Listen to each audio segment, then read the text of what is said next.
What's up, everyone? This is your host, Ghost, coming to you live with another wonderful video. How is everyone doing today? I'm doing well myself. Um, Sorry about the delay. I had to change shit in the Twitch part. It was still in Helldivers, so I had to figure that out momentarily. Um, yeah, I had some things I needed to do, which also caused the delay. But everything should be good to go at this point.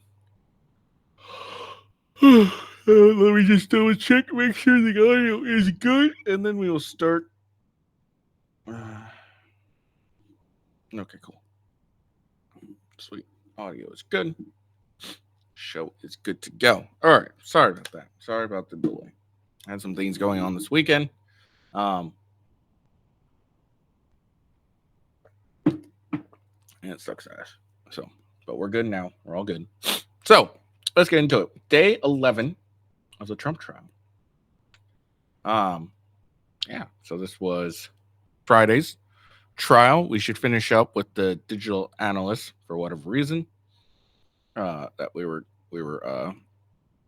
doing the digital analyst that I believe they had just started cross examination on him. So we'll finish him, and if I remember correctly, it'll be Hope Hicks, who is like Trump's close advisor during all this. So it's her next after that. And I think they finish with her, or she takes pretty much the rest of the day. I can't remember. Because I only know this general part is because when I was scrolling through to get to the beginning, you kind of see a few things. So, alrighty then. So let's get to it. Before we get into it, let's do a few housekeeping things. First off, follow me on X at officialwghost. That's the best way to find out when I go live and what I am doing. And then of course rumble.com/withghost as the main channel for all my shows. youtube.com/@withghost is obviously the YouTube channel. And then twitch.tv/officialwithghost. I don't know what was going on the last couple of sessions when I was playing my video games, but it seems to be streaming my what's the fucking word I'm looking for? Seems to be streaming my my Rumble one. So maybe it's just what I'm using to stream towards it. I have no idea. All right. And then X is, of course, also where I'm streaming. These are the various channels. If you want to super chat, of course, you got to go to Rumble. I am not important enough to receive anyone from YouTube. Maybe you can do it on Twitch. I really don't understand Twitch. I don't care for Twitch that much. And I mainly focus on Rumble, really. Everything else is kind of just a way to spread my own audience. But yeah. I think that's all the housekeeping I have today. So let's get to it. Let's start this.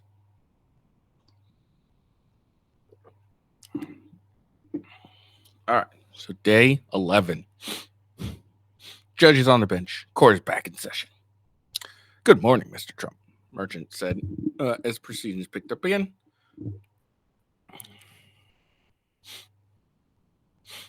Judge is beginning court today by clarifying to Trump that he has the absolute right to testify if he chooses.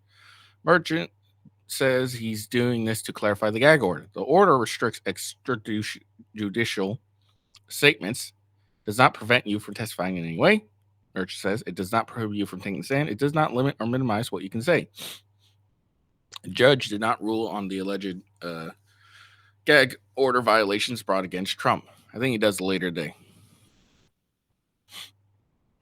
Let's see. Trump's attorney, Todd Blanche, is beginning to by raising evidentiary objections to the next witness, a summary witness. Excuse me. He cites a Trump post on True Social, Trump tweets, and a tweet in an article by Washington Post. And Blanche argues that there is hearsay information in the tweet and the article.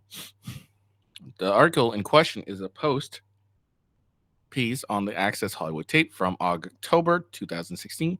There's quotation marks around the entire article. The danger and of unfair prejudice is extreme in this situation, Blanche argued. Blanche is also arguing a tweet from the Washington Post should not come into evidence because it includes a photo of Trump, Billy Bush, and one of the women in the video.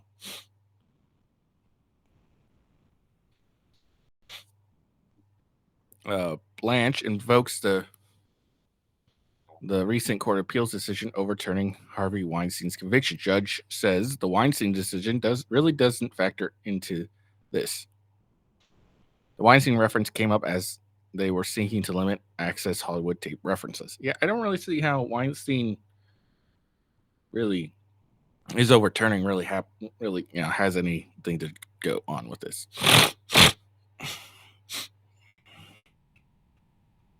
Let's see.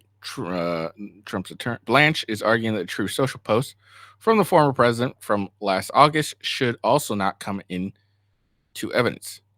The post reads, "If you go after me, I'm coming after you." He said it's a reaction to calls by some political action committees to spend money to make sure Trump is not reelected. The campaign reacts forcefully and it has nothing to do with witnesses. I agree.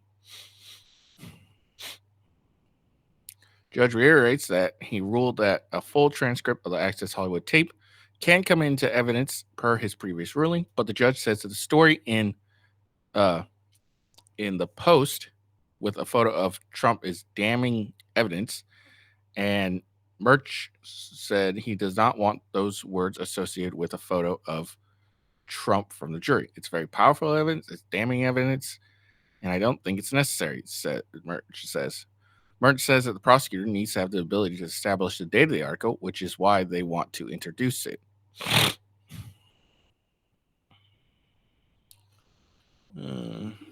Okay.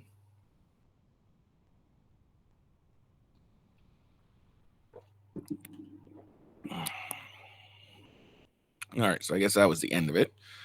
Douglas Dowse, who processed digital evidence in the Manhattan District Attorney's Office, is back on the stand to continue to be cross-examined by defense attorney Bove. Juries are seated at the questioning as the questioning is underway.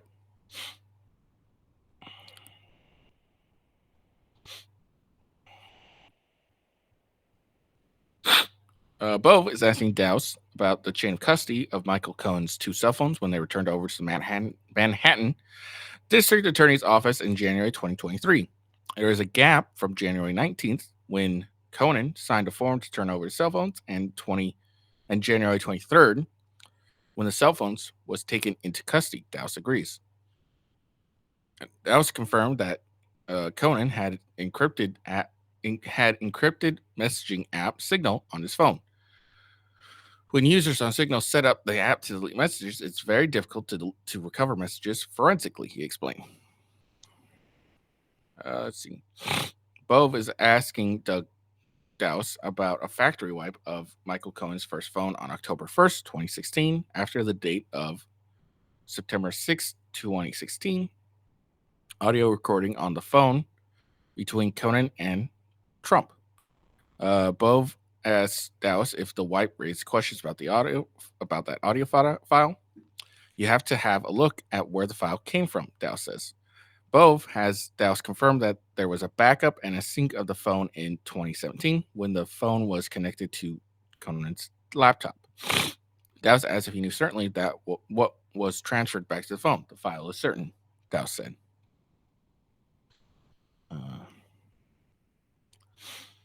Attorney Bove asked Dowse whether the reason that Trump's former attorney, Michael Cohen, had so many contacts on his cell phone was because he synced the phone to his laptop, which was connected to his iCloud account. Dowse says it could be an explanation on why Cohen had more than 39,000 contacts. Bove brings up that 46 seconds was cut off of the file on the September 6, 2016 audio recording on the phone between Cohen and Trump. Dowse agrees he doesn't know how much longer the conversation between Trump and Cohen continued. Bove continues by mentioning news coverage about the audio recording in 2018, asking Dowse whether this means that Cohen and his attorney sent the file to the media in 2018. Could have, yes. Dowse says he agrees that it shows the file is out there in 2018. Dowse confirms that the data on the phone does not show a phone call that would have interfered with the recording on September 6th.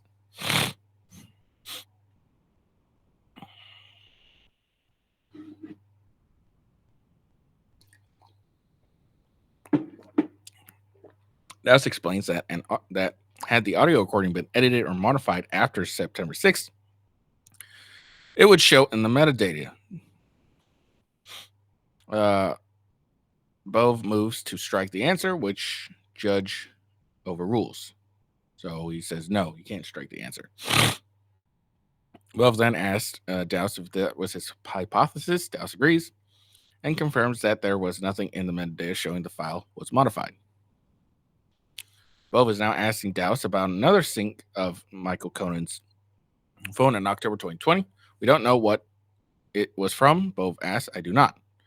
We'd have to take Conan's word for what happened to this phone in 2020, Bove says.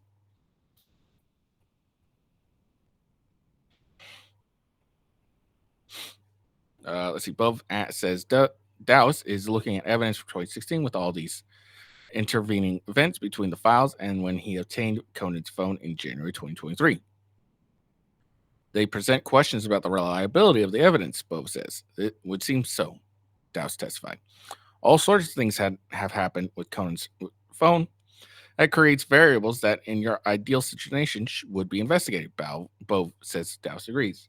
Now, remember, this is cross-examination, so he's allowed to basically do leading questions and whatnot.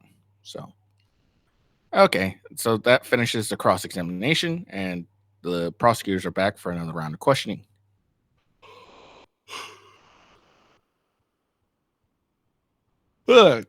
Prosecutor Conroy is starting his redirect and says digital evidence analysis Dowse was asked a serious question about a phone being used. Is it unusual?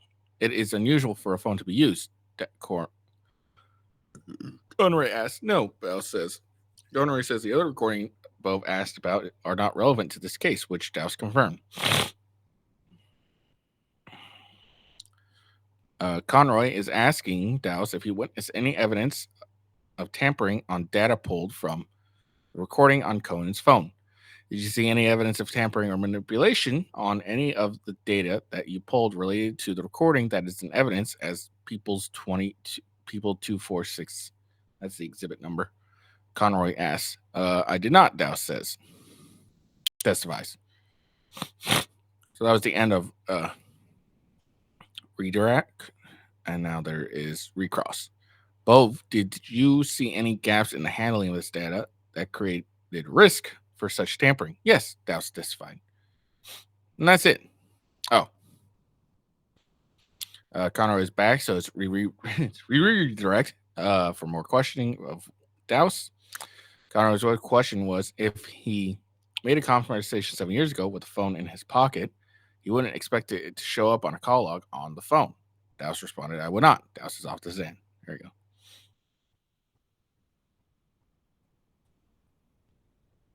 Oh, this is interesting. So Bove smirked and shook his head at his prosecutor. Conroy asked his last inquiry. On another round of questioning, Trump hits Bove's arm and gestured for him to get back up there, but Bove shook his head no. That's interesting. It's very interesting. All right, next witness is Georgia. No, it's not. No. Georgia Longstreet, paralegal at the district attorney's office. Prosecutor Mangold will question her. Longstreet says she identified publicly available materials relevant to Trump's case, including social media posts and news articles. She says she reviewed anywhere between 5,000 and 10,000 social media posts.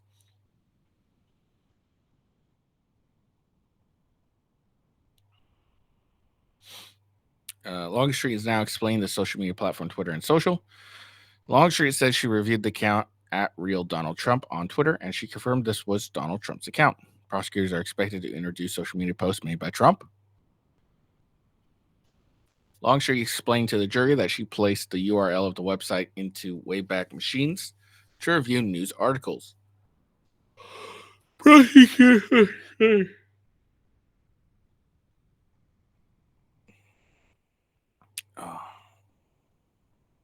Prosecutors said earlier this morning they are using the digital archive service to introduce the Washington Post article on the Access Hollywood tape as it appeared in October 2016. Court has a short break. Judge is back on. Judge is going back through exhibits the defense is objecting to. Blanche says, assuming the judge rejects his hearsay objection, they have agreed to a stipulation involving the Washington Post article. Prosecutors said with the stipulation, they will not seek to offer the Washington Post article.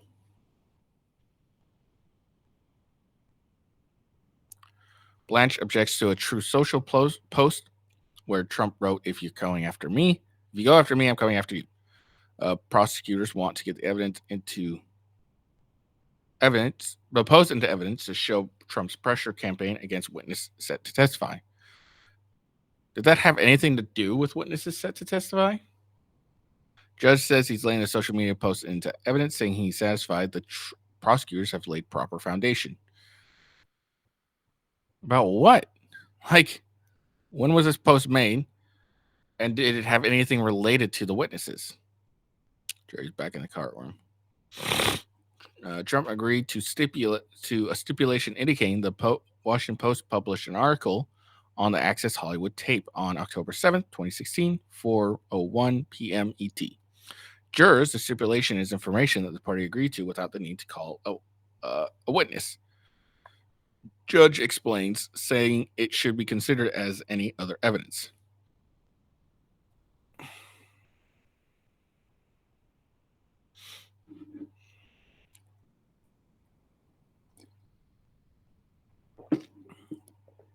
Prosecutors are now playing the statement Trump released on Twitter in response to the Access Hollywood tape.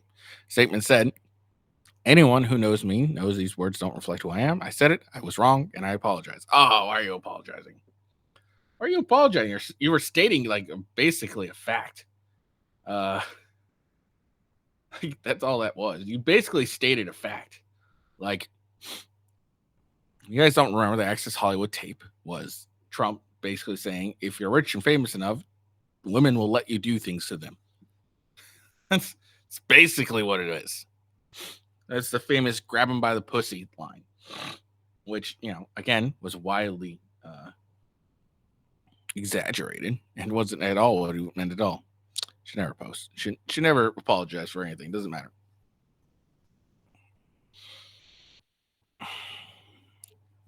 All right. The jury was shown multiple social media posts from Trump after our prosecutors played the statement Trump released on Twitter in response to the Access Hollywood tape, including tweet from October 11, 2016. The very foul-mouthed Senator John McCain begged for my support during his primary. I gave you one, then dropped me over locker room remarks. From October 15, 2016, nothing ever happened with any of these women. Totally made up nonsense to steal the election. Nobody has more respect for women than me. October 16, 2016, polls closed. But can you believe I lost a large number of women voters based on made-up events that never happened? Media rigged elections. October 17, 2016. Can't believe these total phony stories, 100% made up by women, many already proven false, and pushed big time by press, have impact. There were also True Social posts from last year, March 15, 2023. I did nothing wrong in the Horseface case. I see she showed up in New York today trying to drum up some publicity for herself. I haven't seen or spoken to her since I took a picture with her on a golf course in full golf gear, including a hat close to 18 years ago. She knows nothing about me other than her con man lawyer, Avenatti, and convicted liar and felon jailbird, Michael Cohen, may have schemed up. Never had an affair with her, just another false accusation by a sleazebag witch hunt. August 4th, 2023. If you go after me, I'm coming after you. All right, so Trump's attorney, Todd Blanche, is starting to question Longstreet, the paralegal. Blanche is asking Longstreet if she has listened to all of Michael Cohen's Mea Culpa podcast. Absolutely not. Longstreet says, generating laughter from the courtroom, including Blanche. Trump even leaned back and smiled. Longstreet says she looked at between 5,000 and 10,000 social media posts in connection to this case. Longstreet asked if she decided which posts would be shown in court today. I'm just a paralegal. I don't call the shots, she says. He first clarified with her that prosecutors opted to introduce 7 of the 1,000 photo of posts she reviewed.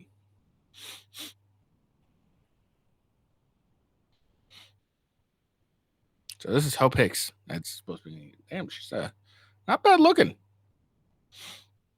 Oh, I guess that was the end of it.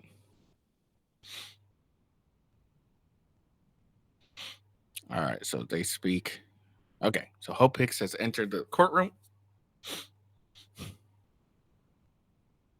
Sorry. So yeah, I guess that was it to the question. Really wish I could watch this live. It'd be so much easier. Let's see. So Hope has entered the. Let's get a little drama going. Hope has entered the courtroom. Is walking into the gallery behind Trump. Trump, an attorney, smiles towards her. She appeared to look straight ahead as she walks in. I'm really nervous, Hope. I'm really nervous, Hicks says while looking at the jury. She looks visibly uncomfortable after taking the stand. Prosecutor Colangio is handling the questioning. Hicks is describing her work with Ivanka. I was enjoying it so much that I was offered a position at the Trump Organization and jumped at the opportunity to join the company full time. Hicks is testifying pursuant to a subpoena and is paying for her attorney. So she's only testifying because there was a subpoena making her testify.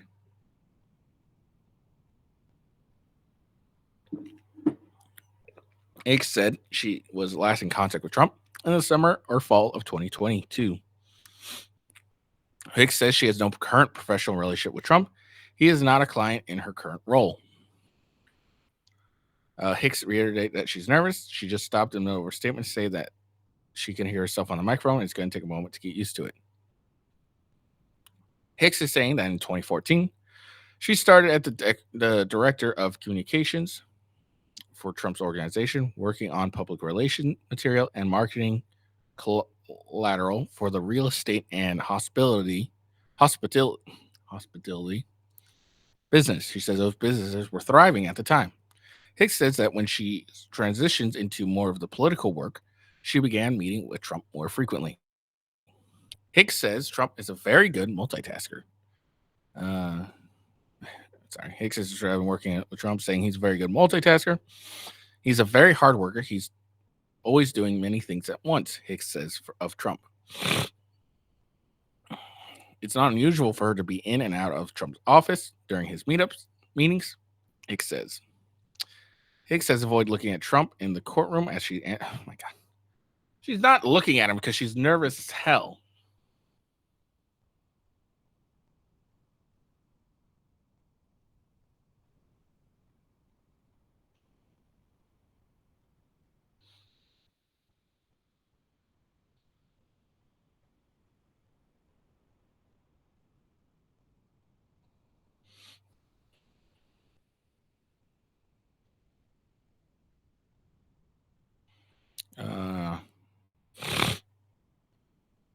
Yeah, but anyways, Hicks is probably just nervous as hell. She even says, I'm nervous.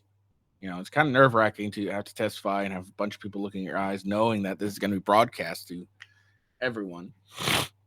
So I'm sure that it's just nerve wracking. So she's probably just trying to focus on the person who's answering the question and the jury. She's probably actually just looking straight at the prosecutor during the question, like how some of the people that actually have experience in the courtroom, they'll look at the jury and talk to the jury. Well, she's probably just like staring like deer-eyed, like straight at the prosecutor answering him. What she's probably doing because she's probably nervous as hell. So this whole right here, Hicks has avoided looking at Trump as she testified. Doesn't mean shit. All right. Hicks says that by 2015, she spoke with Trump on the phone every day if we weren't able to communicate in person. I would usually call the office and be connected, but he had a cell phone or a home phone number as well. Hicks testified that everyone who worked at the Trump Organization, in some sense, reports to Mr. Trump.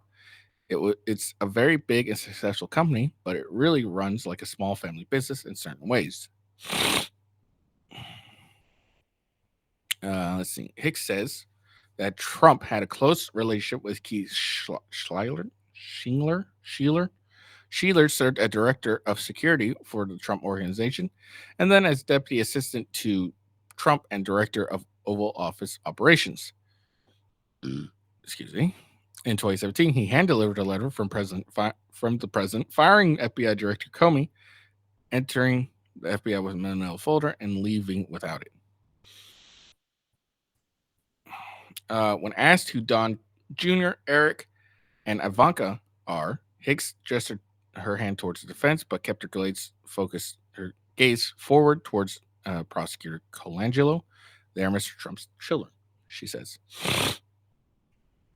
Prosecutors are now asking about Ronna Garf, who is Trump's former longtime assistant. Garf testified last week. Garf and Trump had a relationship of mutual respect. Hicks testified. She was crucial to how everything ran on the 26th floor. She had a lot of institutional knowledge, Hicks says. Are you familiar with someone named Alan Weiselberg? Colangelo asked. Yes. Weiselberg was former Trump organization CFO. Hicks says that when she shifted to working on Trump's political campaign, Alan Weiselberg helped with the personal financial disclosure Trump was required to provide. He also provided an explanation and shared with the press about how Trump self-financed his campaign and loaned money to the campaign, she says. Colangelo says Hicks to describe Weiselberg's relationship with Trump. Also mutual respect, she says. He was a trusted person there.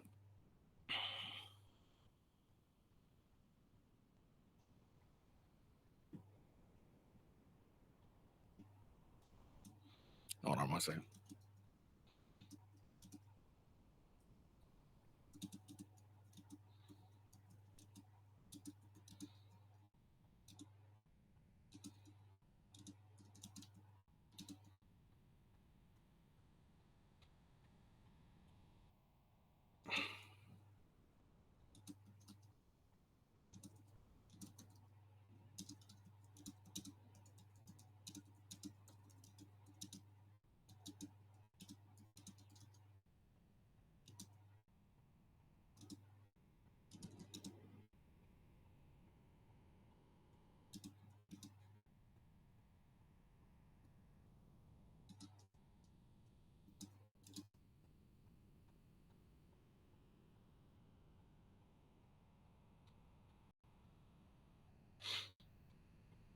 Sorry, my aunt had a mini stroke this weekend, so and I'm bringing my daughter to go see her. We're just coordinating stuff. So, anyways, let's see. Colangelo now asked Hicks about Cohen's role at the Trump organization. Do you know what kind of work he did? He asked. Not specifically. I know he was involved in a couple of licenses deals for some of the hotels projects and maybe some of the entertainment pieces as well, like Miss Universal pageant, she says. Hicks is explaining how she began to work for the Trump's presidential campaign in 2015. Mr. Trump one day said, "We're going to Iowa." I didn't really know why. Blanche leaned in. The initial Iowa trip was sometime in January 2015, she says. Hicks recalled Trump saying to her at one point that she'd be the campaign press secretary, and she thought it was a joke because she had no experience. She said that eventually she spent so much time working on the campaign, it eventually ended up that way. That's funny. Hicks is testifying about her role as campaign's press secretary. It was kind of a constant flow of incoming questions, so I managed all those, tried to respond to everyone in a timely manner. It was just me and Mr. Trump, who is better than anyone at communicating and branding, she says. There's no communication team at this point in the campaign.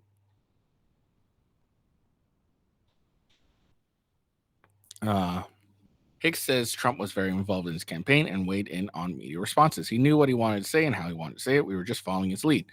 Hicks says he deserves the credit for the different messages that the campaign focused on in terms of the agenda that he put forth. Hicks says she traveled with Trump almost every day during the campaign, recalling who else would travel for the campaign with Trump, Hicks says that the core staff was very limited. Hicks confirmed during the testimony that Trump was focused on press coverage of the campaign. She checked with Trump before making statements to the press. Hicks continues to describe campaign operations. Mr. Trump was reachable. I mean, when he wasn't doing rallies or interviews, he had a phone and he could be reached. But Keith was also helpful in facilitating phone calls, he said, referring to Scheller. Prosecutors are asking Hicks about Pecker. Do you know someone named Pecker? Prosecutor or Colangelo asks. I know him as a publisher of American Media, Hicks replies. Hicks describes Trump and Pecker as friends. She'd be introduced to him in a previous job and reconnect with him later when she worked with Trump. I knew they were friends, she says. Hicks doesn't recall when she knew, but said at some point I realized that. Hicks says she was present for a phone call between Pecker and Trump during the campaign, including shortly after the Inquirer published a piece on Ben Carson. Trump congratulated them on great reporting, Hicks says. He called it Pulitzer worthy.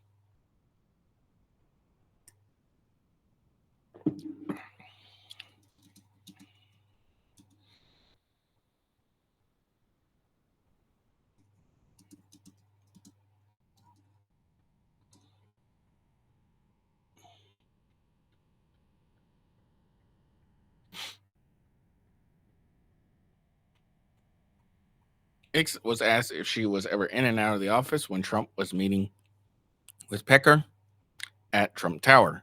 I don't have a recollection of that, she said, testified. Oh my fucking god. Hicks testified that they were traveling every day for the campaign in the fall of 2016.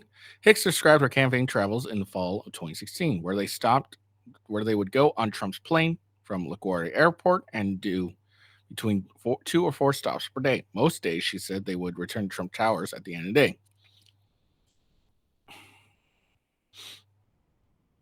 Hicks is testifying that she became aware of the Access Hollywood tape on October 7th, 2016, after receiving an email from a Washington Post reporter seeking comment about it. She said she was in her office on the 14th floor of Trump Tower at the time. Hicks is being shown a copy of the email she received from the Washington Post reporter who was seeking comment after the release of Access Hollywood tape. The email has been accepted in evidence and is being shown to everyone now. Hicks smiles as she recalls she forwarded the email to the others on the campaign. Subject line read, urgent Wash Post query. I have an extremely urgent request for you today. The email from David Farrarent told on October 7, 2016.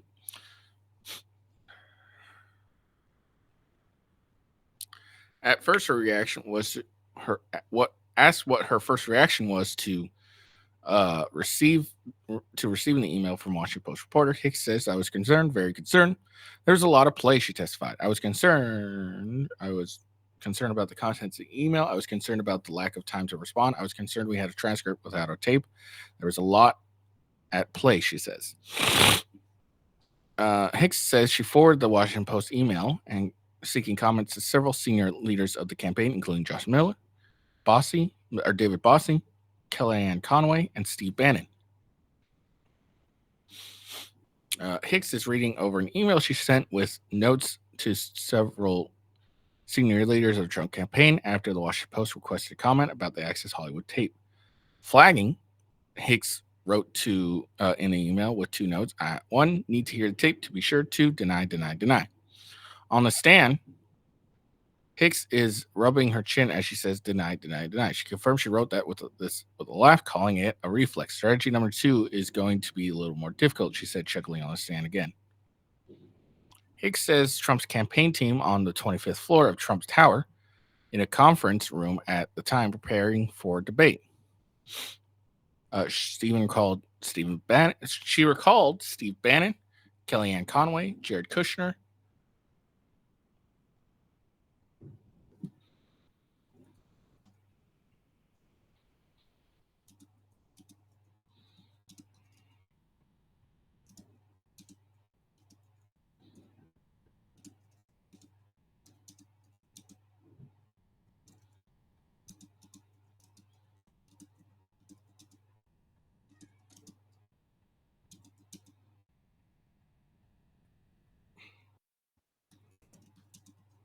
Sorry about that. She recalled Steve Bannon, Kellyanne Conway, Jared Kushner, and Jason Miller were there with others at the time. She recalls seeing Jeff Sessions that day, but doesn't think he was in the conference room at the time. Kalangios asked if Trump was upset when he saw the Access Hollywood tape. Yeah, he was, Hicks said. Trump asked to see the actual tape. She says she adds she can't remember whether she saw the tape before the Washington Post published its story or not. Hicks is recalling Trump's reaction to the Access Hollywood tape. He said that didn't sound like something he would say. Hicks says, noting Trump asked to see the actual tape. I was a little stunned, Hicks said, of her first reaction to watching the Access Hollywood tape. It's hard to describe, but it was definitely concerning. I had a good sense this was going to be a massive story. This was a damaging development to the campaign, Hicks said. She said there was a consensus among the group the tape was damaging. This was a crisis. Hicks said that in the moment, she was not concerned about the impact the Access Hollywood tape would have on female voters, but the concern crossed her mind maybe a few hours later or the next day. Certainly, eventually, that was something that was raised. Hicks testified she thinks Trump felt.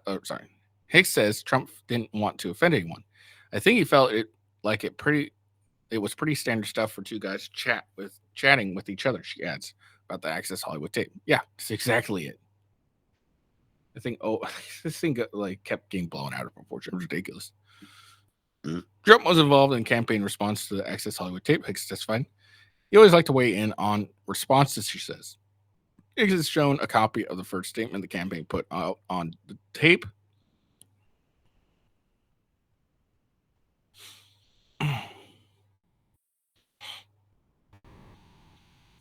Hicks is reading the initial campaign statement to the jury. It also displayed on a screen in the courtroom. This was locker room banter, a private conversation that took place many years ago. Bill Clinton has said far worse to me on the golf course. I bet he has. Not even close. I apologize if anyone was offended, the statement reads. Prosecutors are now playing the video Trump released that evening for Hicks. She says she was present at the video as the video was prepared. Trump is engaging, watching. No. Hicks was just asked about the media coverage surrounding the Access Hollywood tape. Hicks bit her lip and replied it was intense. She said the coverage of the tape knocked news of the Category 4 hurricane out of the news cycle. It was all Trump all the time for the next 36 hours, Hicks testified. Hicks is asked who released statements criticizing Trump after the Access Hollywood tape. Trump raises former House Speaker Paul Ryan and Senator Mitt Romney. Prosecutors put Mitchell McConnell. Okay. Statement on the Access Hollywood tape on the screen. Then prosecutors showed Mitt Romney statements. There was an objection. Attorneys are now at the judge's bench. Oh, okay. So Hicks is looking at the jury and the prosecutors as she's testified today. She has not looked at Trump. Again, she could be very nervous and is focusing on the people that she has talked to. So it doesn't really matter about why she's not looking at Trump. It really doesn't. Judge sustains the Trump team's objection. I wonder what the objection was. Hicks says she reached out to Conan to run down a rumor she heard about another tape that would be problematic for the campaign. There was no such tape regardless, but he chased that down for me, Hicks says.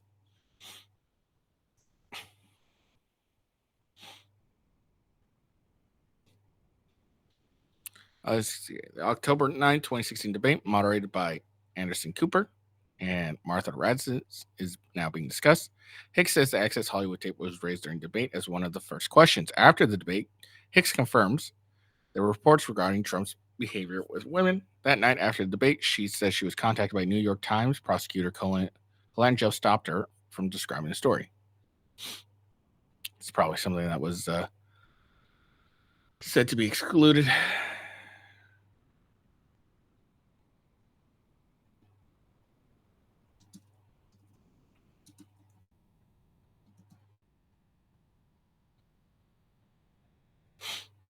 Let's see. Prosecutors are now playing a video of the October 2016 rally in North Carolina where Trump denied these reports. Asked if Trump was concerned these reports could hurt his stand with voters, Hicks replies, yes, well, of course he would. Hicks is now being asked about Trump's Twitter account. Twitter is now X'd. Asked whether he considered it important for part of his campaign. She says definitely. During the campaign, Trump posted all his own tweets, or a staffer would post things that Trump personally approved of. Now, this doesn't look good for Trump because it kind of like basically says that, basically that means that every tweet we see comes from him. That could not be a good thing for him. I don't care either way, but it could not be a good thing for him. Prosecutors are now showing Trump's tweets they had introduced into evidence previously, including his attack on late Senator John McCain, his denial of allegations following women. Hicks is reading the tweets of Trump's denials. Hicks says she first heard of McDougal on November 4th, 2016, when contacted by the Washington Street Journal. Ugh. Hicks says she heard of Stormy Daniels one other time before Daniels was mentioned in the November 4th, 2016 Washington Street Journal. Hicks says the security guys on Trump's plane in 2015 were telling a story about a celebrity golf tournament and some of the participants, and Daniels' name came up.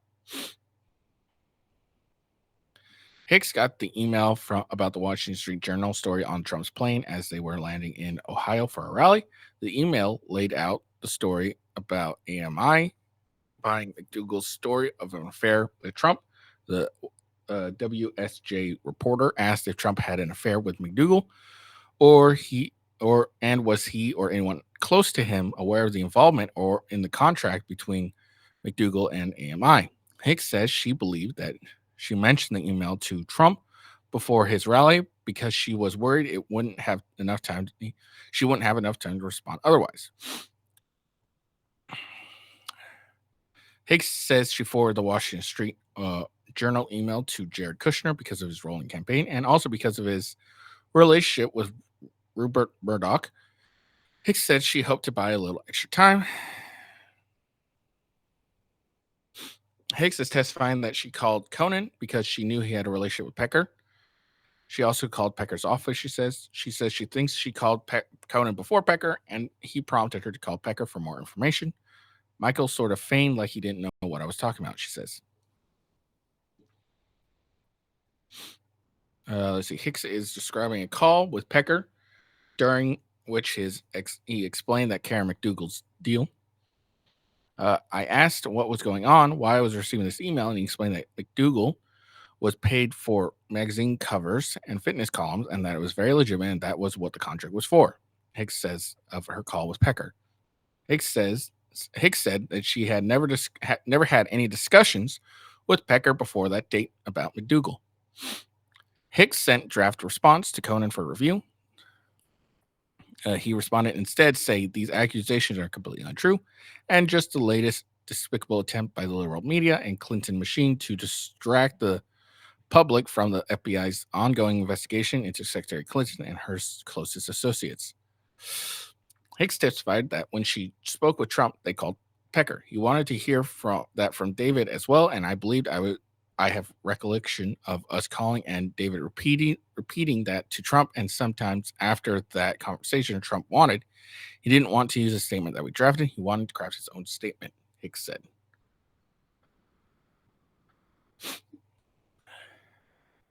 Hicks says a Wall Street Journal reporter told her on the phone that Stormy Daniels would also be mentioned in a forthcoming story about McDougal. She told Trump about it, and he wanted to know the context and wanted to make sure that there was a denial of any kind of relationship. I felt the point of the story was the Inquirer paid a woman for a story and never published it, Hicks says. It wasn't necessarily about an accusation of, certain behavior she had, pausing slightly before finishing her sentence. So now the court's taking a break. All right, so I'm going to go back here. I think it's a little interesting. I didn't want to do it in the middle of this, but so Trump appears increasingly agitated. Hicks' testimony continues. As Hicks has continued to testify, Trump has frequently engaged his attorneys. Appears increasingly agitated as he fires off comments to his attorneys Bove and Blanche with facial expressions. So At least according to CNN, Trump's having a more visible reaction when it came during a portion of that testimony from Hicks, and then he was less so when they got onto McDougal questions. It's probably due to the fact she's kind of confirming that he's the one who kind of, approve of all statements. So it kind of puts a lot of the statements back on him. He can't really have any wiggle room saying, "Oh no, it was someone else who made those statements." So maybe she kind of put him in the forefront of definitely saying like, it's all him. It's all him. Could be good or bad, depending. So they're back.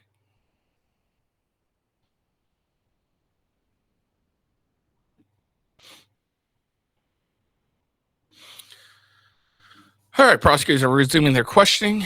Questions for key witness Hicks, picking up on the line of inquiries around a 2016 article in the Wall Street Journal about McDougal and Daniels. I believe I heard Trump speaking to Conan shortly after the story was published. Hicks testified. Hicks, there was nothing memorable about the call, she said. She said Renice Pierbus was in the car with her and Trump at the time of the call with Conan. They were traveling to rally at Hershey, Pennsylvania, she said. Prosecutors are now showing Hicks and the jury the November 4th, 2016 story from the Wall Street Journal. Hicks is now reading the denial she gave to the Wall Street Journal for the story. At the time, she told the reporter the claims of the affair was totally untrue. Hicks is reluctant to quote or attribute anything to Trump as verbatim. Hicks says, "I don't remember saying to me verbatim, we have no knowledge of any of this. I don't want to say that's what he said because I don't remember." It's not reluctancy. That's like, I don't fucking remember. I'm not going to say something that says I can't remember. Hicks touched her test and looks up as if she's trying to find the words when asked to quote Trump or attribute his statements directly. Her body is turned towards jury and she is angling her head towards the prosecutor when she speaks. She smiled nervously through her statements as she tries to explain she can't remember verbatim statements. Prosecutors asking Hicks to look at her grand jury testimony to see if it reminds her of what she told prosecutors previously. Hicks says the denial was from Mr. Trump for both women. That was very clear. She adds that she doesn't have a specific memory of Trump telling her, "Say we have no knowledge of any of this. These are hectic conversations. There's a lot of people weighing in," Hicks explains. In 2016 statement, in her 2016 statement to the Wall Street Journal, Hicks is quoted as saying it was absolutely unequivocally untrue that Trump had a relationship with Daniels. Asked in court if Trump told her to say that, Hicks replies, "Yes. What I told the Wall Street Journal is what was told to me," Hicks says of the denial she gave about Daniels' allegations. Now reading through catalog of texts between herself and Conan. Jury sees Conan sent to Hicks with no response. "Call me at 7:09 p.m. Any news? 8:50 p.m. Any news?"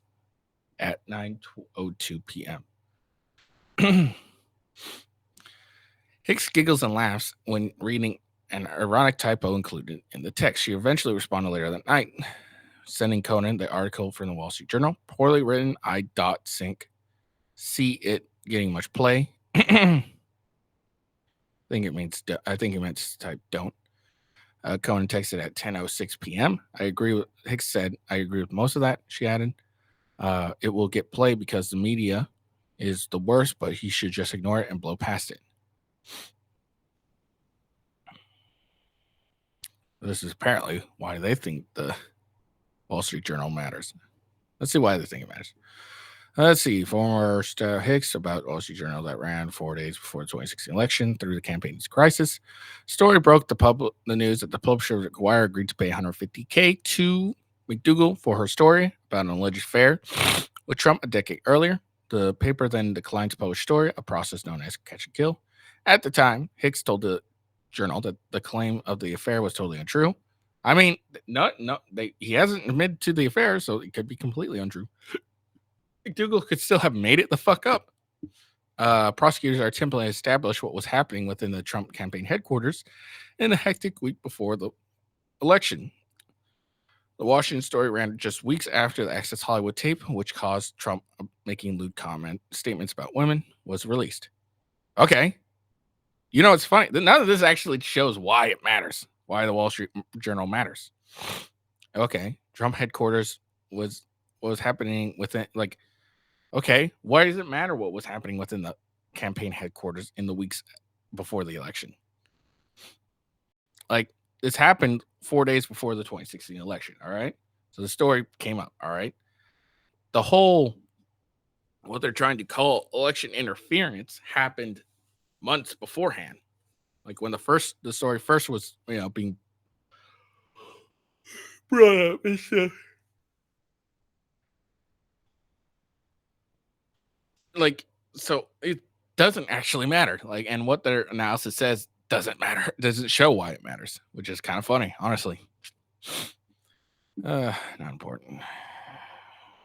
Conan texted Hicks, saying he had a statement from Stormy Daniels. Even CNN's not talking about it. No one believes it, or if necessary, I have a statement by Stormy denying everything and contradicting the other porn stars' statements. I wouldn't use it now or even discuss it with him, as no one is talking about this or cares. When asked about the text, Hicks says, I didn't follow up and say, what are you talking about? What statement? I didn't know what he was talking about, and I didn't want to know. Hicks says the coverage of the story, it wasn't being picked up in the same way as the way the Access Hollywood was. It wasn't wall-to-wall coverage. Hicks says she discussed the article with Trump. He was concerned about the story. He was concerned about how it would be viewed by his wife, and he wanted to make sure the newspapers weren't delivered to his residence that morning. That's hilarious. Hicks said she asked for Pecker's number from Conan. She had one, but Trump thought it was the wrong number. She wanted the number because Trump wanted to speak to the publisher, to Pecker, she said. Hicks says noting how close to the 2016 election they were when the Wall Street Journal reported on McDougal emerged. Hicks says the Trump campaign was just hoping to move forward. There was a lot going on, and it wasn't like this story was consuming the news cycle. I needed to be aware of every detail. I was kind of just hoping at this point we were going to just blow past it and keep going, she testified. Asked whether the Wall Street Journal would be an impact on President Trump's presidential campaign, Hicks says everything we talked about in the context of this time period and this time frame was about whether or not this was an impact on the campaign. Hicks is now asked about her time at the White House and Fox Corporation. Hicks confirmed she had a role on the presidential transition and then worked in the White House when Trump took office. Hicks was appointed Director of Strategic Communications when she joined the White House. She worked closely with Trump on media opportunities and spoke to him regularly during this time. Eventually, Hicks says she became the White House Communications Director. Hicks has turned to the jury to explain what the outer Oval Office looked like at the White House. She described directly to the jury, making brief eye contact. She smiled slightly, shifted her tone to informational conversation, juries looked directly at her. It was a very small space, very small, she says, the area where she worked. Madeline Westerhout also sat in the area outside the Oval Office with Hicks. She testified. Westerhout worked as Trump's executive assistant at the time. Judge overruled an objection about a question regarding Hicks' awareness of McDougal suing AMI to be released from her non-disclosure agreement. Hicks doesn't remember that independently, but she said she had her memory refreshed about the lawsuit. Recently had her memory refreshed about the lawsuit. Let's see. The day McDougal sued AMI, Westerhall texted Hicks, "Hey, the president wants to know if you called Pecker yet again." Hicks says she had no recollection of speaking to Pecker. She says she doesn't believe she called him, but doesn't remember. Colangelo asked about an interview McDougal did with Cooper. She was aware of the interview and watched the interview. She had no recollection of speaking to Pecker after the interview. To my knowledge, I did not speak to Pecker. I did speak to Mr. Trump, she said. Hicks left the White House 5 days later, though she later rejoined. Hicks says she spoke to Trump about the news coverage after Cooper's Anderson Cooper's interview with McDougal, but doesn't remember speaking to Trump about Pecker at the time. Sorry. Hicks is looking at the document presented to her to refresh her recollection about a conversation with Conan about $130K hush money payment made to Stormy Daniels. Conan told Hicks that the story of the payment wasn't true, and that no payment had been made, that no relationship had transpired, and that he had documentation to prove that no payment had been made. Hicks asked Trump how he would like the team to respond to the story.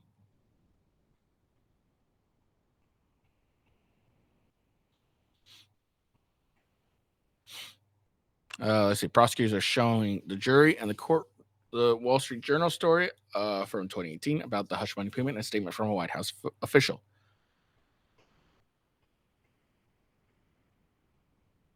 Excuse me. Hicks says she was not the White House official anonymously quoted in the story. I can't say for sure who it was, Hicks says, saying she believed it was Hogan Gidley, a former White House spokesperson.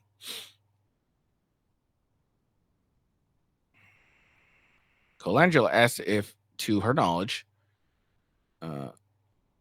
Trump communicated directly about the payment. I only know about one instance. Sometime in the middle of February, Trump told me about it. The morning after, Conan gave a statement to the New York Times that he had, in fact, made the payment without Trump's knowledge.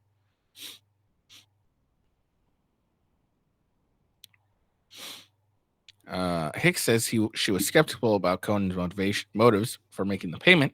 I didn't know Michael to be a especially charitable person or selfish person, she said, noting that Conan is the kind of person who seeks credit. Hicks said it was out of character for Conan.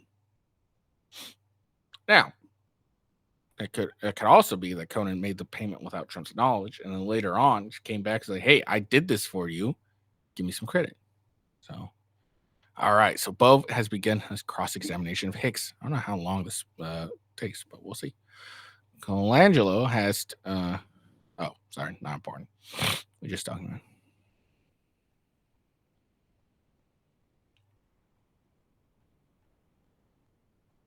So, okay, Hicks started tearing up after the direct examination finished, and as both took the podium. Why?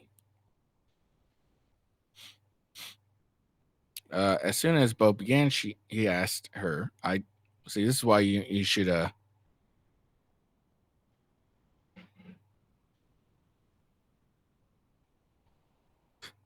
This is why you should let a dude do this. That's why you should let a dude cross-examine a woman, or a woman cross-examine a woman. It's been smart to have Nichols cross-examine her, but whatever." As soon as Bo began, he asked her, "I want to talk to you about your time at the Trump Organization." Hicks appears to have become overwhelmed by the moment. She appears to be trying to hold back tears and asked for a minute as she reached into her purse. Hicks was audibly sniffling with tears. She left the courtroom with her attorney, and the jury was let out. As she left, Hicks moved her hair to one side of her neck, lowering her head and quickening her pace as she passed Trump. Trump remained seated the whole time. The fuck is this? Sorry about that, Hicks says, as testimony resumes following a brief pause from the former Trump aide appeared to grow emotional. "If you need a minute, just let me know," Bove responds. Bove is asking Hicks about a relationship with Trump. "You felt that you had his trust and respect?" Bove asked. "His trust and his respect," Hicks said, and her voice still quivering. Bove confirmed again that Graf had a similar relationship of mutual respect. "I really looked up to Rahana," Hicks says. Hicks is testifying that then Trump attorney Conan tried to insert himself into the 2016 presidential campaign. Hicks said Conan wasn't supposed to be on the campaign in any official capacity. Hicks says the attorney wasn't looped in on the day-to-day of campaign strategy. He would go rogue and take actions that were unauthorized by Trump's team, frustrating the campaign. He liked to call himself a fixer or Mr. Fix-It, and it was only because he first broke it that he was able to fix it, she said. So again, this could actually prove that, hey, he went rogue and paid off Stormy Daniels. He didn't tell us till later. All right. Bove asked Hicks whether, in her experience, it's not uncommon for campaign to work with the media. Hicks smiled and answered, I wouldn't have a job if it wasn't regular practice. Former president exchanged a look and smirked with the other attorney, Blanche, when she said this. Bove is asking Hicks about whether Trump was concerned about how the McDougal story would affect things at home. President Trump really values Miss Trump's opinion, and she doesn't weigh in all the time, but when she does, it's really meaningful to him, and he really, really respects what she has to say, Hicks says. She says she doesn't think Trump was concerned. She does think Trump was concerned about her perception, what her perception would be. All right. Bove is asking Hicks about when Trump's tax return data was leaked. She says she also recalls campaign staff coming together to respond. Bove clarified Hicks that when she mentioned hearing discussions about Trump's plane about on Trump's plane about Stormy Daniels years before the Wall Street Journal article in 2016, it was about Daniels' relationship with football player Bennett Roethlisberger. Okay. Bove is asking Hicks about how she testified that Trump didn't want the newspaper delivered to the residents on November 4th, 2016, when the Wall Street Journal story on McDougal came out. There were parts of this that were very personal to him, right? Absolutely. Bove asked. Absolutely. I don't think he wanted anyone in his family to be hurt or embarrassed by anything that was happening on the campaign trail. He wanted them to be proud of him, Hicks says. That was it. Okay, that was the end of the cross-examination. She's done.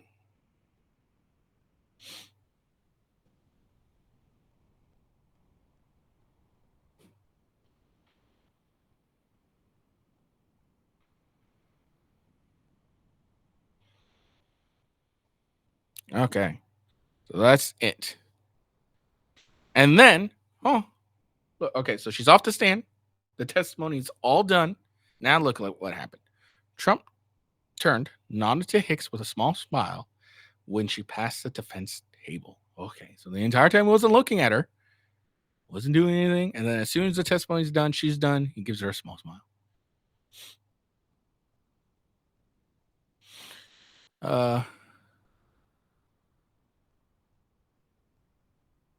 Judge has ruled in favor of defense's argument that it would be too prejudicial for the jury to hear about the contempt order he issued over Trump's violating a gag order. He also denied the prosecutor's ability to cross-examine the former president about the gag order if he chooses to testify. Prosecutors said earlier this week they wanted to ask Trump about Judge ruling that Trump violated the gag order.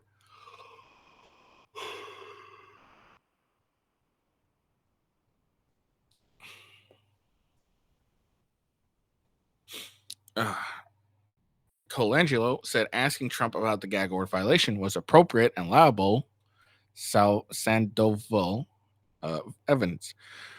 The judge, however, said he agrees with Trump with Blanche and won't let the prosecutors ask about the violations for a jury to hear that this court, the same judge that presides over this case, has found Mr. Trump in contempt. Well, in this case, I think would just be so prejudicial. Yeah, it'd be another thing entirely if it was another judge who found him violating the gag order. It's a lot more when it's that one. And then court adjourned. So that's the end of it.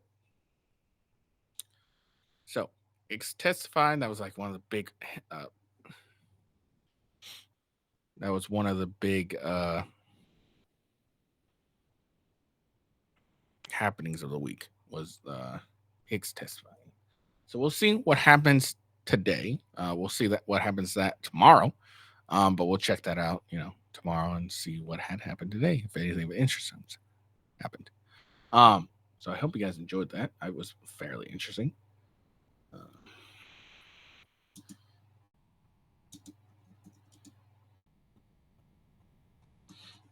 So that was very interesting. Let's see. I think that's all I got today.